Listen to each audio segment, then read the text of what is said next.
start the stream. A little less organized than I wanted to be. Yeah, it doesn't matter. All right, the stream is live in studio. All right, YouTube. Oh, I think we're going. Or at least our light is on, so we'll be live here on YouTube momentarily. Boys and girls, if you're there, hang tight. We're going to talk our rankings today, who we've been adjusting, some of the changes. There are a few newsy things going on, too, that we'll touch base on as well. But for the most part, we're going to focus on our rankings at footballdiehards.com and kind of some of the guys who are on the rise. And I don't know about you, Emil, but for me, it's kind of been a case of not as much as guys falling as guys rising. I mean, guys are always going to fall, and we are live now. So let me get this up and running and shut it down. Oh, let me figure this out. All right. Hello, everybody. I'm Bob Harris alongside Emil Kadlec. The live video action. We'll get some notes up here in the chat so you can ask us some questions. We're happy to have them. Happy to talk to you today. Appreciate your time and energy for showing up, as always. And we'll be answering your questions, as always. Get some notes here. Answer any questions. Yeah, a lot of my changes were up. I have a few people going down on my rankings over the last week. But mostly, what we were going to talk about today as we get rolling here was some of the rankings changes we're seeing. You know, we are live at Football Diehards. If you have not yet checked out that website, go to footballdiehards.com/free trial. It's a great place. All kinds of news, information, and the rankings, which we're updating constantly and ongoing. And if you do like what you see there, use the promo code Diehards when you make that purchase for another 15% discount, because we always want to take care of you. Also, hit the subscribe button right below Emil on the YouTube to get notifications for our chats and everything. We'll be doing this 5 days a week. Might try a little weekend action here, see if that helps anybody out too. So hang tight. Thank you. It's one of my favorite shirts, favorite bands, all those things. But we were going to talk about our rankings today because obviously we're making adjustments as we go along and kind of doing them in real time. One of the tricks to this, Emil, as we've learned in our 3,000 years of doing this, is that not to overreact. And it's like the news today, Kenyon Drake in a walking boot.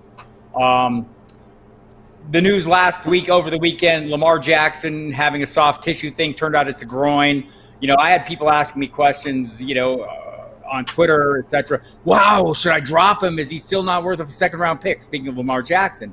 And the answer is no. If you thought he was a second-round pick and it's a minor issue, just like if you think Kenyon Drake right now is the 8th pick overall, do you really want to make that adjustment based on one day of news? Now, maybe it'd be more ideal if you were waiting to draft, but, if you're drafting right now, I think you have to go with the assessment. The coaches are saying it's precautionary. He is in a walking boot. So don't overthink it. Get it ready, and maybe be ready to leverage this. As I did in a draft last week, where Miles Sanders, we got the report one day that he was week to week with an unspecified injury, and the next day I get him with the 14th pick overall in a half-point PPR draft. Hell, I'm not going to back off that. So that's kind of what we're doing. We have a question before we get started, Emil. PPR, Dynasty PPR trade question. He traded. You already did it? Okay. Robert Woods, Jack Doyle, and his 2021 second rounder for Dallas Goedert, Darrell Henderson, and a 2021 first rounder. Did he get enough for Woods? I don't think you did.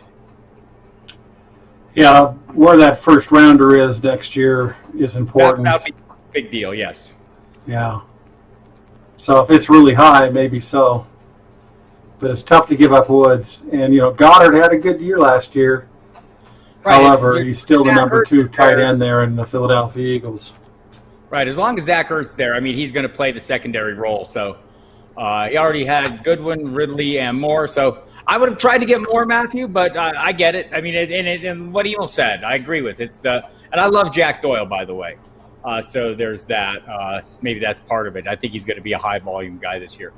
But yeah, if you get that first rounder, is a good first rounder. If this is a lousy team, then this will all be much more enjoyable for you. Peter Ferrari, keeper question. He can keep 2, Emil. Kyler Murray the 13th, Allen Robinson in the 4th, and Terry McLaurin in the 17th. This is an easy answer for me. I'm a cheapskate. Look, I love the value there with both Murray and McLaurin.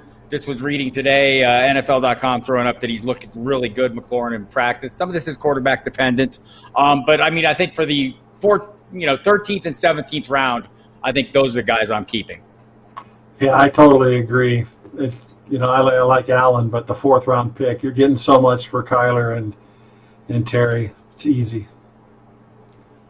Take the value. Right. Yeah, go with the value. And look, Allen Robinson, I think he's a great play. Look, would it be incredibly surprising if McLaurin finished in the same range, in the same tier as Allen? So, that's why you would do this. Thomas E. wants to know, Tyreek, Miles, Sanders, Eckler, or Joe Mixon. Give us a little more context. Here we go. I picked 7th in his league. If I go McCaffrey, Barkley, Zeke, Kamara, Cook, Michael Thomas, I pick Clyde Edwards-Helaire, Devontae Adams, who should I take next? So if Tyreek, Miles, Sanders, Eckler, or Joe Mixon are left, I like them in this order. Joe Mixon, Miles Sanders, Austin Eckler, and Tyreek Hill. That's my order. Is it a PPR league? He did not say. Yeah. It's a pretty good order. I mean, if it's a non-PPR, Tyreek could move up on that list a little. Stacy wants to know if Leonard Fournette is if Thomas it is PPR, then my order still stands. To be fair, I kind of would have gone that way either way, but would that change you, Emil? I'd probably move Tyreek a little bit up there. Ahead of whom?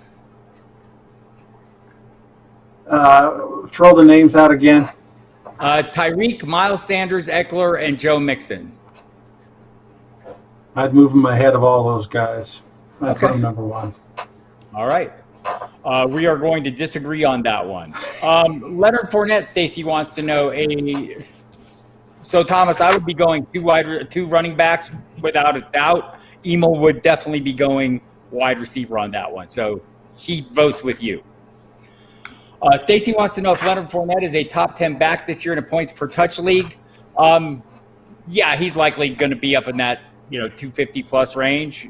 So he's not going to get the catches he got last year or the targets, but he's going to get a hell of a lot of carries. I don't know if it's top 10. Top 10 right now. I have I don't know how he'd be top 10. It's a point per touch league. Yeah. Well, okay. All right. But I don't even have him as a top 10 running back right now, but close. So I would say no. Yeah, is a general rule of thumb. I wouldn't think so either. But I mean, does he have a chance in a point per touch league? Probably better chance than in a regular league. And some of it still depends on his touchdown production. I mean, last year he had 265 carries. So depending on how you're scoring, and the year before that he had 268. The year before that, when he missed time, he had not as many, but it was 260 plus carries each of those years. That's a pretty good number of carries. Last year he had a heck of a lot of catches. I wouldn't expect those to be the same. Yeah. Let me look that up real quick. Catches last year were the anomaly. I would expect somewhere down closer to the 20 to 30 range on that. So, so top 10, not out of the question, but probably more like top 15. See, last year, I don't even. Oh yeah, he was number 3 last year in touches, according to the Football Diehards magazine. Right. So that's why I'm guessing he would be top 10 possible. Yeah, I agree. Now that I look at the data. Yeah, and I do think it's fair to question. I mean, the catches were double his normal, right, or triple his. He had 22 one year, 30-some the next year. So I think that's the question. Will he get the same number of catches? But the carries will be there. All right, so a follow-up from Peter Ferrari, 1/2 point PPR, same round, keeper value, 17th round, thinking for Terry, but A.J. Brown, terrible Terry, Ronald Jones. Okay. Not sure I understand this one, Peter. Maybe make it a little clearer. Half-point PPR, same round keeper value, 17th for McLaurin. I don't know what you're getting for A.J. Brown. Oh, so all of those guys are 17th round? I would consider Brown there, but probably still McLaurin. I mean, they're, I have A.J. Brown rated higher in my Right. cheat sheet, but not by a ton. So I would lean A.J. Brown. Beyond this year as well, as if that factors in. That's true. Because it is a dynasty. Yeah. I mean, look, I think, both of those guys are great prospects. Some of it's going to depend on the quarterback play. So if you trust Ryan Tannehill and think he's there for the long term, he did sign a new deal, maybe that's what you prefer, Brown, and the quarterback situation. In Washington, a little shakier. We got to see what Dwayne Haskins is. We just don't know. Josh Bizzle with the latest news of Darrell Henderson injury. Where's the highest you would take Cam Akers? And you think he will take over this backfield this season? So I talked to Jordan Rodriguez from the Athletic on Saturday before the injury, and her thought was Henderson was still at the tail end of the group. She thinks Akers is going to lead the backfield by midseason. So I've dialed them back. Emil and I are going to talk about it as we get through the questions. Some of the guys we're adjusting the rankings on. Akers is a guy I'm dialing back on a little bit for that reason. She thinks Malcolm Brown will be the lead until then, with Darrell Henderson chipping in.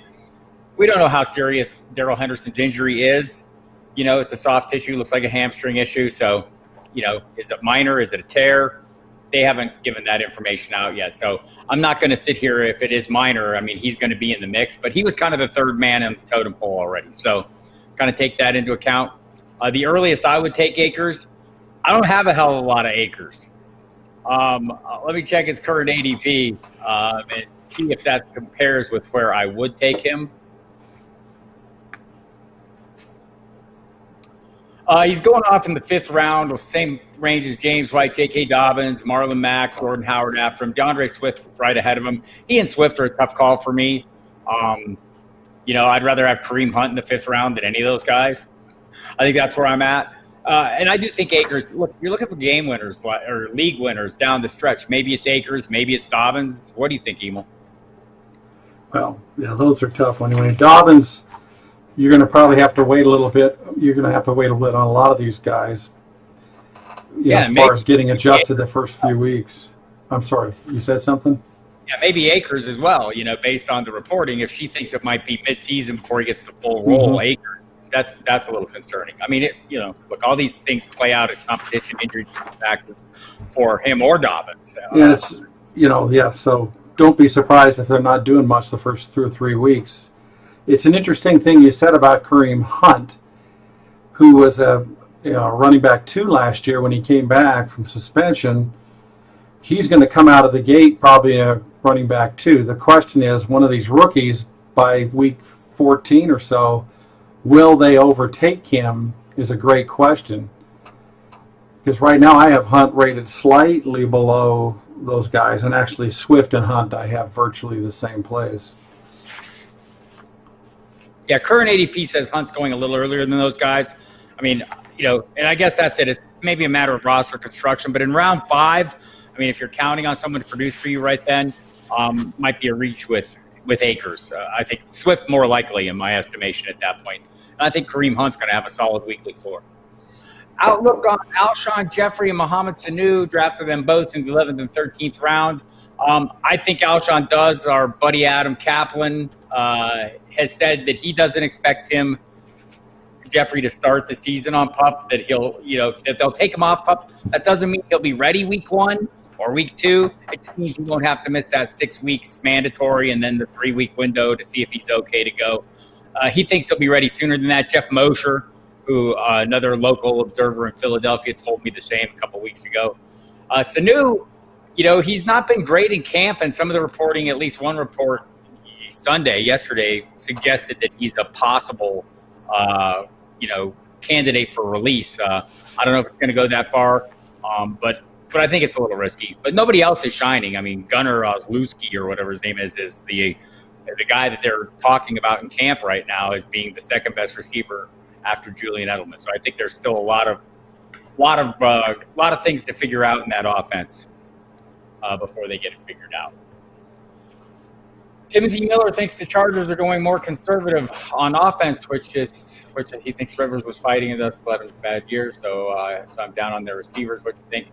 I think Tyrod Taylor is better than people give him credit for. Part of the problem for Rivers last year was pass rush and his own, over aggressiveness in throwing the ball downfield. He was getting picked off a lot. Turnovers were the big issue. So, I mean, they might go more conservative, and they have the players to do it, but I'm not down on Keenan Allen. Mike Williams is a little beat up right now, week to week with a shoulder injury. Emil, how do you feel about Keenan Allen? I think he's kind of been a guy that it's easy to overlook how productive he's been the last 3 years, 135 plus targets, 1,100 yards, 6 touchdowns each year. He's kind of behind the injuries. But I think the quarterback change has people nervous. Yeah, definitely does. Taylor has been productive in the past with Buffalo, et cetera. I think it's a great opportunity to get him as late as you can. You could plan your draft around getting him as like your number 1 or even your number 2 wide receiver. I've got him ranked at 16th, but I don't have the ADP in front of me. But I think he's a value, and he can slip in your draft, and you can sneak him. Could really help your team. Yeah, it's the fear that you have to try and analyze logically, and everybody's upset about Taylor or worried about Taylor, but he can produce, and I think it's a good idea. Looking at his ADP real quick, I think his ADP is about 22, so we like him a little better than ADP. But you make a great point about Tyrod Taylor in Buffalo, in that, I mean, think back to 2015. There was a 9-game stretch where Sammy Watkins was by far the best receiver in the NFL. His quarterback was named Tyrod Taylor. So, I mean, it's entirely possible. I think Keenan Allen is a guy that's kind of, I don't want to say disrespected because that's a stupid way to say it, but overlooked. That's a better way to say it. It's easily forgotten. Well, what do you think if they're losing? Will they bring the rookie in, or will they stay with Taylor a while? That's another thing to think about. Yeah, that is a question. I think that's probably what will determine it, right? If they're not out of the running, if they're in the running, if they're not losing every game, I think I think they keep him in.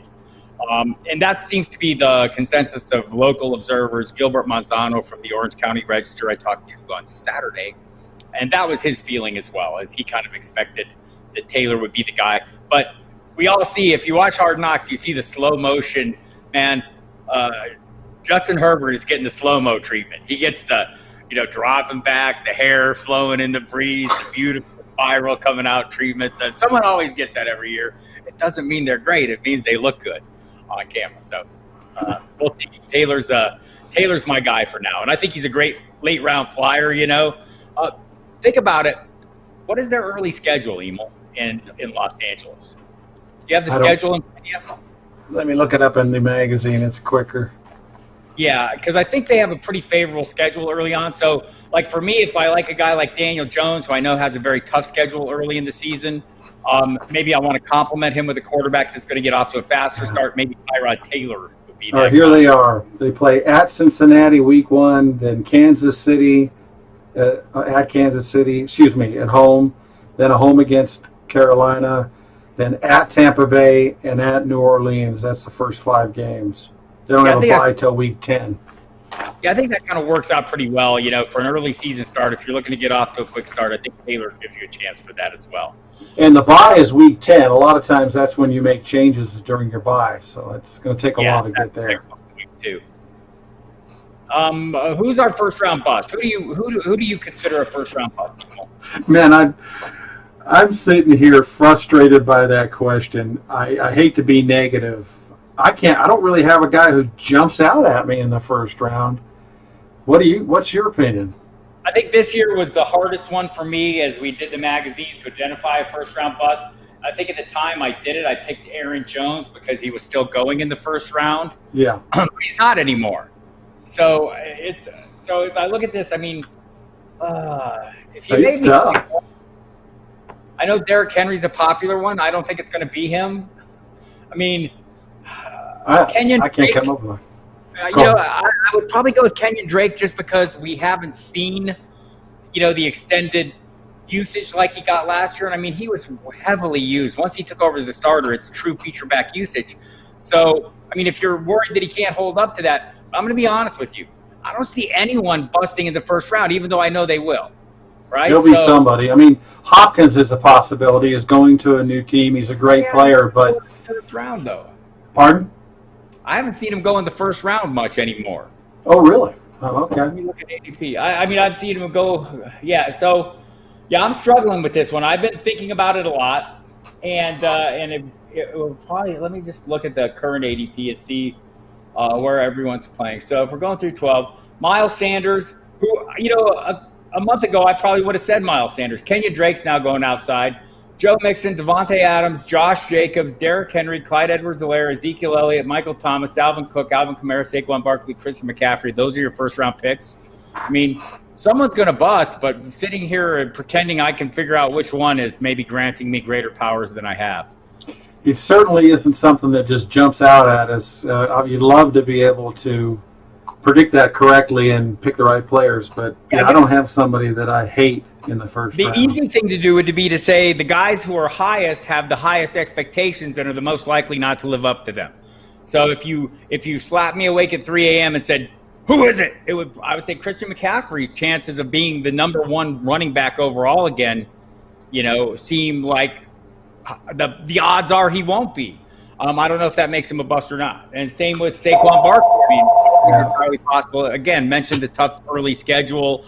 They lost Nate Solder on the offensive line to the opt-out. New coaching staff. I mean, maybe he should be the target. Well, if Christian McCaffrey ends up the third or fourth receiver this year, that's not a bust. Right. So there you have it. I think this year I feel more confident in a lot of guys in the first two rounds than I have in the past years. I think that would probably be the answer. Peter Ferrari, lots of news out of San Francisco in terms of the wide receiving core. Debo and I nursing injuries. Does that help Bourne directly? Well, it doesn't hurt him. I mean, it gives him more opportunities. We'll see how bad Ayuk is. We know Debo's, situation is up in the air. For me, they keep saying they're optimistic about week one. He had the surgery near the last week of June. The Jones fractures are kind of tricky injuries for receivers. Thinking that he opens the season on PUP and can't come back until after week 6, and then they have the 3-week window to check him out. I mean, that's my expectation. If he beats that, I mean, no, then that does not help Bourne. Ayuk sounds like he was doing great. If this is a minor injury, I don't know. I think Bourne is a great DFS play. My problem with San Francisco and Emil, you can kind of see if you agree or not, is I want one receiver there, and his name's George Kittle. If I have to have any beyond that, I just want the next guy up, whether it's Debo, Ayuk, Bourne, Dante Pettis. I think there's one wide receiver in that offense that's worthwhile from a fantasy perspective any given week that's going to get the workload like we saw Debo get, or some weeks we saw Emmanuel Sanders get. And I think that's the thing. I think there's enough room there for one unless they start throwing more. What do you think? And when can you draft Bourne? I don't even think I've seen him drafted. So obviously if you want to invest in Bourne, you can draft him as the last pick or wait till free agency. And if, watch week one and you can cut him loose and do something else. You're not really having to give up much of anything to get Bourne on your roster. Yeah, and it's, to me, like some of these guys are going to be like DFS guys if we see someone spiking up as the season goes on, or, there's a really favorable matchup. That's probably when I'll be looking at the San Francisco wide receivers more. Emil does believe that magazine is faster than the internet because it is. He knows everything, every page that everything is on. It just happened to be sitting in front of me, and I knew it was in the back. And it is something, I think, this year, Emil, we have strength and schedules in both the magazines, the Pro Forecast and the Football Diehards, the 20th anniversary edition. If you don't have it, you should be looking at it right now. But I think the early season schedules are going to be really important because you might not have heard this, everybody. It's an unusual off season, and might lead to some greater uncertainty. So maybe we want to leverage some of these matchups or avoid some of the really tough ones. K. Bentz 108 says Doug Peterson reminds me of Bill Belichick and Kyle Shanahan. Offense always keeps the defense guessing with rotation of running back. Could Miles Sanders be a bust? So we've talked about this, and I mean, I think it's possible. The consensus of the people who cover the Eagles, and I've talked to a lot of them, so I'll say the consensus, pretty much everyone I've spoken with, is that yes, he does like to use a rotation. Also, yes, he has not had Miles Sanders type back before. My reply to that would be, well, he had him last year, yet still he ran Jordan Howard ahead of him until Jordan Howard got hurt. And it wasn't until he got hurt that we saw Sanders, rise to prominence. And the injuries to the receiving core were an issue too. He was the team's biggest playmaker. He was averaging 10 yards a catch. He was running, getting more than 5 yards a carry. I mean, he was an amazing weapon. So that's the argument of the people who think he is, that Peterson is going to change his ways. That Miles Sanders is so good that Peterson can't let anyone else carry the ball. And so far, his actions have followed and corresponded with that. They haven't signed Devontae Freeman. They didn't sign Carlos Hyde or anybody else when they had a chance. So, but I think your premise there is pretty fair. I mean, if they brought Devontae Freeman in or something, I would be a lot more concerned about this. But it is a fair point. That's been their history. The counter to that is Miles Sanders is better than that. I felt Emil early in the draft season, I had no confidence. I almost had a blind spot to Miles Sanders. I just wasn't buying it for that argument's reason. That was why. Well, are you feeling more confident in him currently going basically the end of the first round? Yeah, I'm getting used to it, and I'm looking at the low stakes right now, and he's going, like I said, the 11th pick in the first round. He's the 8th running back. You're having to give up a lot to draft this guy. So, and there is risk there. But those are the decisions you have to decide. Do you trust that? You've laid it out perfectly. If you look in the past, it's a concern. But maybe this is a special guy.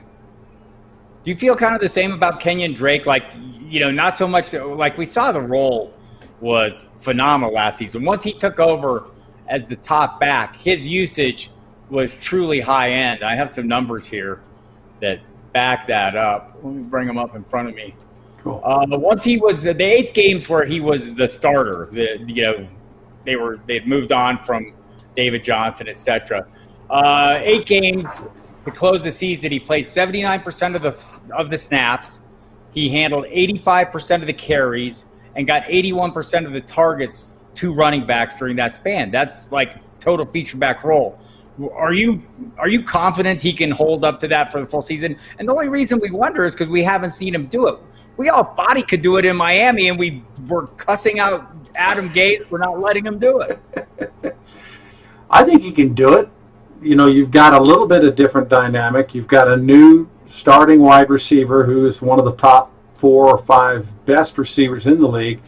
But maybe that extends drives. Maybe the offense gets more opportunity and gives Drake more opportunity, a la Kansas City, etc. And maybe he can pull that off. He looks so good. It was just mind-boggling. And where was this guy in Miami? And that lays on the mind. But I think he can do it. Him and Miles Sanders are similar in their trust issues that we have.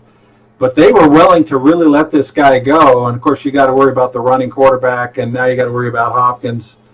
So I think he can do it. But, I mean, obviously, you could get him early in the second, Drake, instead of in the first would help a little bit.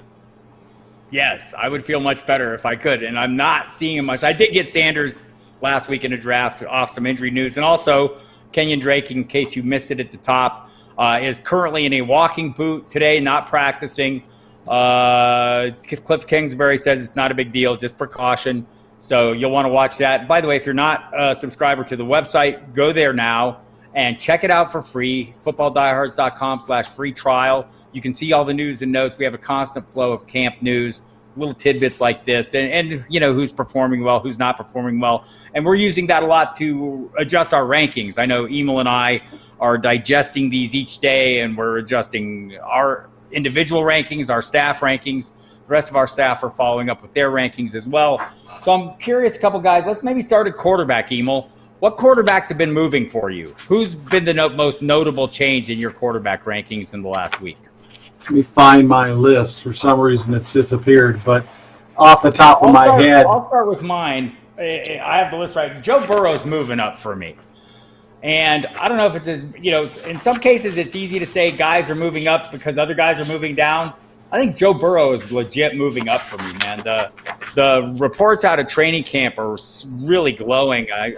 We were talking before this live stream, and I talked to Jay Morrison from The Athletic, who covers the team on a daily basis, and we've been hearing all the glowing reporting about Joe Burrow. He's been phenomenal in scrimmages, been phenomenal in drills. Auden Tate is like a superstar because he's like the top receiver practicing with A.J. Green and T. Higgins nursing hamstrings. And Tate's like the MVP of training camp. And some of that has to do with Joe Burrow. So going into the season, Emil, I remember our friend Jeff Ratcliffe, writing on Twitter, he thought Burrow right after the draft was like a quarterback 2 you could draft that has late QB1 upside. I think he might have more upside, but we're still drafting QB2. Do you think he should be moving up? I think he should be moving up, considering what we've talked about and the details of how well he's understanding his receivers. You talked about Tate in the latest news that you put out on Camp News, where he understands where to throw him the ball.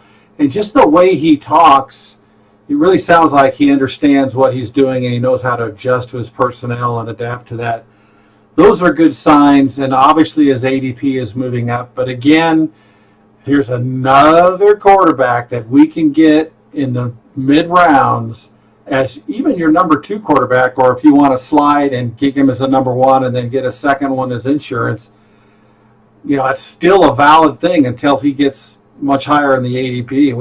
We need to see him. We need to see him, even if it's on the NFL Network, to really get a feel for that. And I'm not sure if we will that much before the season. Yeah, starting to see some flashes of things. Again, the NFL Network coverage has been showing, basically visiting all the camps, and it's been pretty interesting and informative. I would like to see more of everybody, but that's kind of what we're getting now. So Burrow's been moving up for me.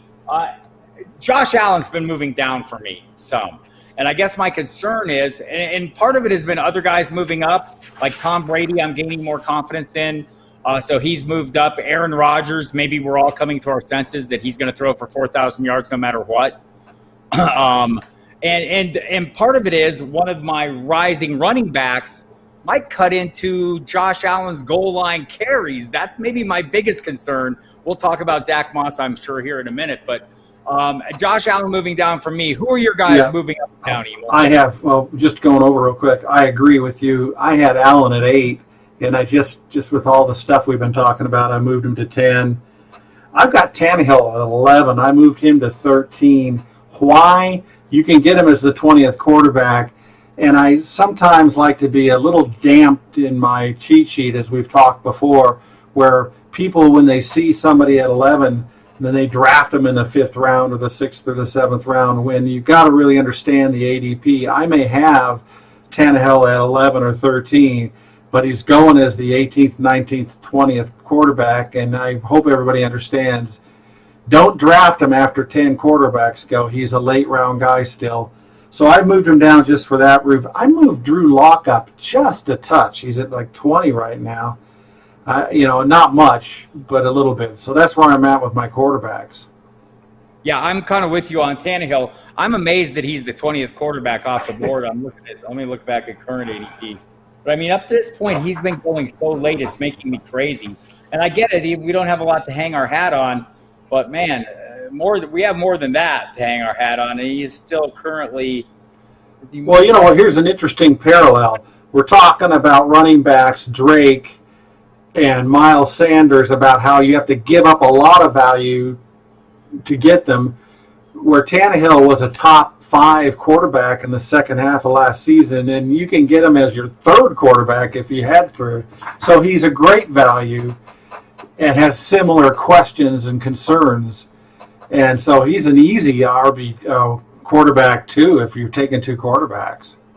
And sneaky people take them late. Just take them as your number 1 and then get another guy as insurance. So there's a lot of ways you can go with Tannehill, which is really nice.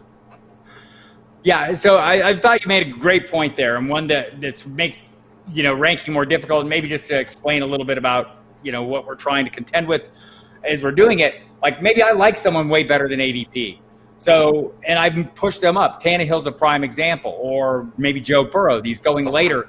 So I think what we'd like you to do as a reader, as a subscriber to the website, is pay attention to the rankings and view them in the context of ADP. Right. So if you see where we like someone, and that's why we provide ADP for you, if you really like someone and you see our rankings and it kind of confirms what you think, wow, I like this guy and so do they, I'm going to draft him. It doesn't mean you have to draft him where we rank him. Go then check ADP and see where that player is going. ADP is also not a map where you have to draft somebody. It's a map of where somebody is being drafted. If you want to get them, you have to move up a little bit to get them. You have to draft a little ahead of ADP. So don't be afraid to reach up around to get a guy that you really want, especially if you believe or agree with our rankings, or you have your own projections and rankings. You say, wow, I'm way ahead of this guy on ADP. To be honest, that's how you win leagues, right? You don't win leagues drafting last year's best team. You win leagues drafting this year's best team, and some of that's on you, and whether you inform it through our rankings or however you're doing it, your own projections, our projections, put this in context of ADP. Another example is, we were talking about this earlier, Philadelphia. You got Rieger as a rookie. You got Alshon Jeffrey, who, were all the concerns about coming back from injury. Let's say you want to get both those wide receivers. Well, you're going to have to take Rieger before you take Alshon because of the ADP, or you would be smart to do that. And if you really want to get those guys on your roster, you go to the ADP and figure out where you need to take them. Yeah, and that's the thing. We have a couple of questions here we'll catch up on before we get to running backs. How do we think? Okay, how do we think the Steelers' offense will look this year? Timothy Miller feels like Deontay Johnson may become the number one wide receiver with Ben back. I don't think Juju is the number one. Wonder about Ebron too. They may be potent. I disagree with you. I think Juju will be the number one. I think we're maybe getting ahead of ourselves with Deontay Johnson, and we're totally forgetting James Washington, who this time last year was the Deontay Washington of this offense. That's the guy we were talking about this time last year. I would also remind you that the Steelers threw for nearly 2,000 fewer yards last year than they did the year before. Because Duck Hodges and Mason Rudolph are not good. And Ben is better. And hopefully Ben will be better and all the numbers will come back up. I'm fine drafting Deontay Johnson where he's been going. I drafted him around ADP the other day, and I felt fine with it, but it was my fourth receiver. So, I'm not counting on it. But, there's things to hang your hat on. He had more catches than A.J. Brown last year. So it's not like it was nothing. And he was doing it with lousy quarterbacks. So, it's not crazy to think. I still think Juju's wide receiver one. What do you think, Emil?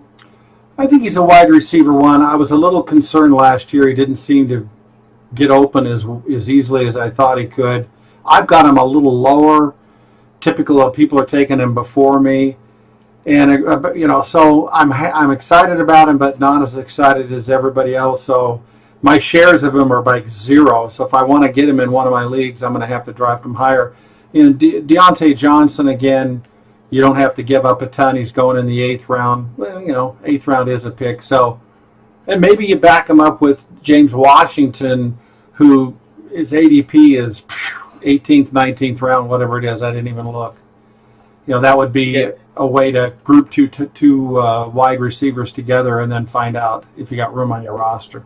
Washington's going crazy late. I don't even see him on the current calculator ADP. Deontay Johnson's going, I thought it was around the 8th round. Yeah, 803. So, it's a fair price. And if you think he's that league winner, and look, these are the kind of guys, Timothy, you want to be drafting. If you think Deontay Johnson's going to be the wide receiver one, drafting him in the 8th round is a league winning move. So do that. Right. So, Sure. Make that happen. And if you don't have faith in Smith-Schuster, conversely, then, clearly avoid him at his ADP. These are, this is what we're talking about when we're saying, going with your team. And if you feel like Deontay Johnson is the guy that's this year's number one, you can get him at that 8th round price tag. That's the kind of move to make. Stacy, other than Clyde Edwards-Helaire, which running back is the one to target in the draft? For me, this is easy. It's not even a question. It is Jonathan Taylor. Look, he's another guy that has to earn the starting job. a lot of growing evidence that all the talk about Marlon Mack being the 1-1 and a 1-1 punch starting to seem less credible as Jonathan Taylor's tearing through the defense, making huge plays. He's not going to have to do a lot of that to convince them that he's the lead back in this offense. So, no, I understood that, Timothy. Number one on this team. I'm sorry, I didn't mean to, but that's still my point. I mean, if you think he's going to be the wide receiver one, you're getting him at 8th round value. By all means, do that. But yeah, I think for me it's Taylor. Emil, is there anyone else in that group of rookie running backs that beyond the Edwards-Helaire and Taylor that you think that you have a good feeling about? Well, I like a lot of them. Swift could be good, but is he really he could be the number one after a little while, and if he's catching as well as he say, because they're going to be behind most likely. He needs to be able to catch the ball in Detroit to really, put himself above. We talked about Akers earlier, but, that's a 3-headed monster for a while. That's a guy that you may have to wait into the season to really come there. Dobbins, another guy who, isn't a clear-cut situation. So, even Zach Moss, even if he's productive, he's not going to be. I don't know if he's going to be the number one guy because they may share. He may be more of the goal line guy. So it's hard to look at those guys and say, oh yeah, he's going to be dominating at running back. Other than Jonathan Taylor, who has a good chance of doing that, as you talked about. All right. So, by the way, I mean, for me right now, Clyde Edwards-Helaire is the guy with the clear path to workload, the only one of the rookies with that. Others might earn it, and it might happen for them. He's the only one coming out of the chute because we know this, because the GM just said it again yesterday to Peter King that he is going to handle the full workload, be the featured guy. So another data point on Edwards-Helaire. Emil, on your running backs who have been moving, give me one riser and one faller. Let's take a look. Other than the obvious, Zach Moss, he's gone from about 42 to 35 on my list, given what you learned from the people in Buffalo. I had him fairly high before, but I started to get a little worried about it. I've only got one guy that's fallen. You're going to die when you hear this one. I have got Nick Chubb as my 15th running back in PPR. Am I nuts? I don't think low. So I don't think that's crazy. I have a theory about the running backs. Zach Moss is also my guy on the rise. Melvin Gordon is my guy on the decline. But let's run it this way. I have a theory here. We talked about this, the guys that we don't think are going to bust as first rounders, right? We like all these guys that we see. So I get to a range of running backs through Austin Eckler at number 12. At that point, I start getting a little less comfortable, and I find there's a two-man tier there where I'm comfortable drafting them, and I think they could be in that first group, but they could also be in the next group, and that group is comprised of Nick Chubb and Aaron Jones. And they're going consecutively in ADP right now at running back 13 and running back 14. That late. And I think those guys then transition into the group that I feel I'm drafting based on clear path to workload alone. James Conner, Le'Veon Bell, Chris Carson, David Johnson, Todd Gurley, Leonard Fournette. And I mean, the bottom of that group is David Montgomery, but there's guys going ahead of him, and I agree with that. And one of those guys is Melvin Gordon, the guy I have falling, but I had him up higher in the 3rd round. I now have him, down as about a 4th round value as well. Just getting a little – I think he's going to be the lead back there, but I'm just getting a little worried that Philip Lindsay is not going to go away, and it's starting to concern me what the split's going to be. Vic Fangio said last week that, they don't really need to name a starter because they're both going to play enough. And I'm thinking, Philip Lindsay's coming off 2 straight 1,000-yard seasons. What are my expectations here for Gordon? And the only reason I like those other guys more is for the reason I stated. Not that I think they're better players. I just like their path to workload. It's clear. Like, I think Le'Veon Bell's in a horrible offense. But still, I think he's going to get a ton of work. So that's the range that I'm drafting those guys for. And I think the reason for me Gordon's dropping is because I'm not sure he has that path to workload. Those are good reasons. Zach Moss, by the way, my riser as well. Hear nothing but good things about him, and this role might be more substantial than we think. And look, right now, if he's still an 8th round price tag, you're not having to pay an exorbitant amount to find out.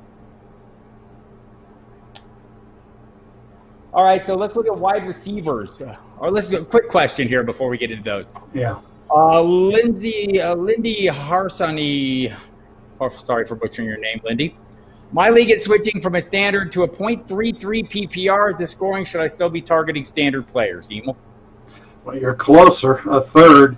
You can go into the cheat sheet and put that scoring in, or you can pull down the projections and then, run a calculation.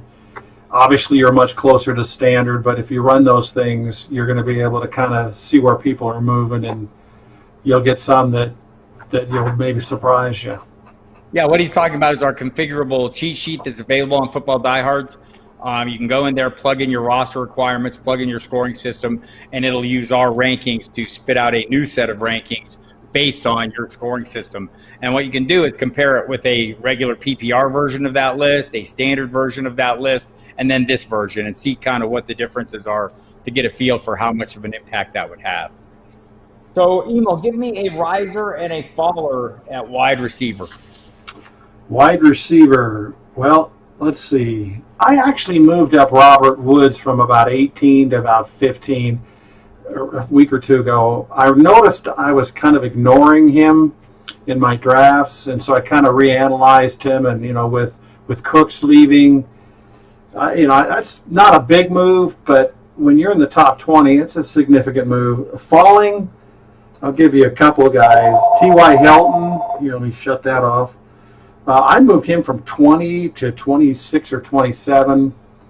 And also I moved Alshon Jeffrey down to 55. I forget what he was, but he's just not going right now. And again, that's that ADP issue. I don't want to be telling people to take this guy much earlier than you can get him. So those are my 2 or 3. So I was a little higher on N'Keal Harry than I should have been, it turns out. And by higher, I mean I had him, I think I had him maybe as a early double-digit round guy. I'm kind of dialing back on him. A guy that's moving up for me from non-existent, not in my rankings, to a guy I'm starting to think might be late-round flyer worthy, and I know we're at the bottom end of the scale here, so I don't want to bore you to death. But Laviska Shenault in Jacksonville, the rookie wide receiver, who seems like he's going to have a more robust role as maybe a wildcat quarterback, maybe some snaps at running back, maybe a lot of bubble screens and jet sweep kind of guy. Just seems like it'd be a jack of all trades, and they're glowing reviews on him. So he's moved into my, definitely in best ball, into my last round flyer range. I think that's worth noting. I think on my list of guys that are coming up that are draftable, maybe in redraft, I think James Washington, who we mentioned, we've just had a blind spot to him. And I think it's just because he did so little last year. And again, there's a reason he did so little last year. Steelers could not throw the football. And so I wonder if he's not going to be a bigger part of their plans this year. And he's kind of off the ADP. So I think anyone who rises up there, if I'm looking at some earlier guys, I mean, Robert Woods, I think, is a great play. Some guys that were rising for me, and one that was falling, I mean, I think I've taken DeAndre Hopkins. I don't want to go any lower than 5th, but I have him at 5th right now. And I'm pretty high on Kenny Golladay, who I've moved up to 6. I might be overestimating that one. Because Marvin Jones is really good. And so, all these things are in context of when you can draft them. And I mean, all these expensive guys, they're expensive for a reason.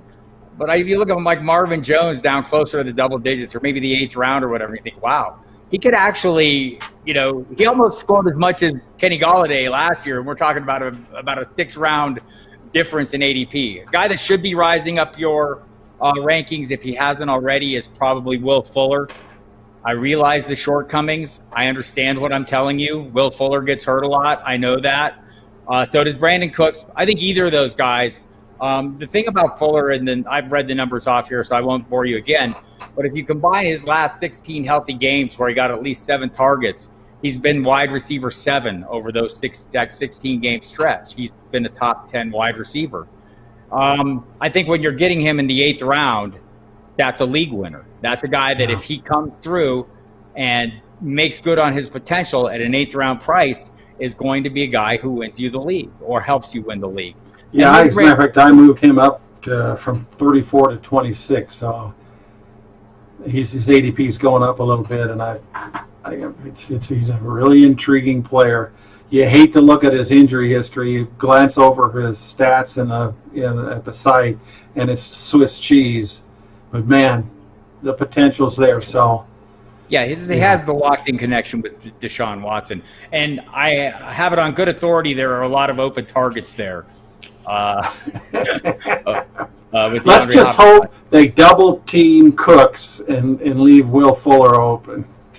And another guy I think should not be. So I talk about this every time because it amazes me, and it's a conundrum for me. That 6th round of ADP where you have Marquise Brown from Baltimore, you have AJ Green from Cincinnati, and you have Devontae Parker from Miami. I think any of those guys could end up as top 10 wide receivers. Honestly, I mean, we know AJ Green has a long history of it. Haven't seen it for 2 years. I get it. But if he's healthy, I don't think he's at the point. I talked to our buddy Sigmund Bloom from Football Guys yesterday, and he made a great point. He says on these guys that are this great value, especially a guy like an AJ Green in particular, he's not ready to bet that AJ Green is not AJ Green because he's been hurt for 2 seasons. He's going to go ahead and pay that 6th round ticket to see if he's not the same guy, if he can stay healthy. And again, these are the trade-offs we make. I know he hasn't been able to stay on the field 2 seasons. I know that every season prior to that, he had a 25% or more target share. So, I mean, he was AJ Green. So I like that. And Devontae Parker, we know the numbers last year. I know my radio co-host, Mike Dempsey. If you don't listen to us on the SiriusXM Fantasy Sports Radio, you should listen to the Football Diehards on SiriusXM NFL Radio. We're on both. Check your schedule. Your listings may vary. But he was arguing with someone on Twitter about Devontae Parker, who was saying, man, but he has to face all these tough cornerbacks, Tre'Davious White, Stephon Gilmore. Dempsey went back and looked at what he did against those guys, and he ate them alive last year, right? And so it was a slow start for Parker. So the early games against those teams weren't great, but the late games against those teams were phenomenal. So I think those guys in that 6th round range are amazing value and could be league winners. I think Marquise Brown has the most question marks around him. More so than Parker and Green, yet they're all going at the same price. Yeah, that's good stuff. You talked about Washington. You can get James Washington so late that he's one of those late round guys, last pick guys that you can take. And if it turns out that's you haven't. Neil Harry's another guy that you've lowered down a little in your rankings. He's not going that high. He didn't see much of him, and he could be a very valuable player this year, and you can get cheap. Yeah, I agree with that. And I dropped him down a little bit because you don't have to pay for him mostly. And he's been hurt for a few days, a little disappointing. Maybe I'm overreacting. But these are the kind of players you're looking for that could, would it be a shock given the draft capital invested in him, the fact that Cam Newton has a long history of throwing to receivers with huge catch radii? I believe that's the plural of radius. No, could be. Might be outsmarting myself on that. But yeah. So there's there's reason to roll the dice on guys when it's free, right? And I could sit here and make a number of justifications. So we're going to go about another 10 minutes. If you have more questions, get them in before we call it a day. I want to look at our tight ends, risers, and fallers, Emil. If you have one of each that you find especially notable, go ahead and throw them out. By the way, one last thing. When we talk about all these late round guys, you can't have them all in one draft. So if you've got 2, 3, 4, 8 drafts, sit down and decide to prioritize differently each week. And maybe you take Johnson for Pittsburgh and you follow up with Washington in one draft, and you mix it up because you can't get everybody. You're gonna sit down in your draft and get frustrated. You can't have them all. So pair it out in your drafts, and I think you'll be happy with that. Right now, I moved Noah Fant up a little bit. I like Noah Fant, and I had him. I don't know where I had him. I got him at 13th right now. I think maybe he's being drafted a little more frequently, but you can still get him late. You could take him as your second tight end, or you could take him as your first, and maybe you could follow it up with Doyle, because Doyle's another guy I've moved slightly up. So I'm looking at those two guys that are still 13 to 15 that you can get ultra late that could end up having fantastic seasons. Yeah, if you're drafting late tight ends, there's only one answer. Fire the dismissal, Will Dissly. And I only say that half joking. I love Will Dissly. He's been super productive when he's on the field. He's healthy this year, and he's going off as tight end 80 or something right now. Going way off the radar, but expect him to rise up. I know Greg Olson's there, so only half kidding there. Chris Herndon is a guy that's been rising up my rankings. Seems to be healthy, is showing off the kind of chemistry we want to see with Sam Darnold. So I like that play a fair amount. And also, like I've been fading the middle round guys when you get to Darren Waller, and I'll take that all the way through about number 10, whether it's Hunter Henry, Tyler Higbee. I mean, Hayden Hurst is in that range. Evan Ingram's in that range. I'm going later as some of the guys like Noah Fant. I'd rather take a chance on much later. Mike Gesicki, TJ Hawkinson, who we've heard varied reports on him. The first report was his ankle isn't 100%. And you're going, oh, damn, that's worrisome. Then over the weekend, we hear that the Lions safeties are all about to, fist fight him because he's just destroying them. They're all getting frustrated. So I just think, though, that range of later round guys, I'd rather play for free than take chances on that middle range guys. Not that any of them can't come through. We've seen evidence that Tyler Higbee can be very good. We know Evan Ingram can be very good. We think Hayden Hurst's role is going to be amazing, right? I mean, the steady target. So I wouldn't fault anyone for taking those guys. I'm just either investing early, and by early I mean within the first 2 rounds on Kelsey or Kittle, and within the 4th round on Mark Andrews. And if Zach Ertz is still there in round 5, I'm still okay with that. Emil, you see that differently. I think you're pretty much in on Higbee, right? I like Higbee, and I'm getting him in the 6th, 7th round, and I've probably taken more than I should.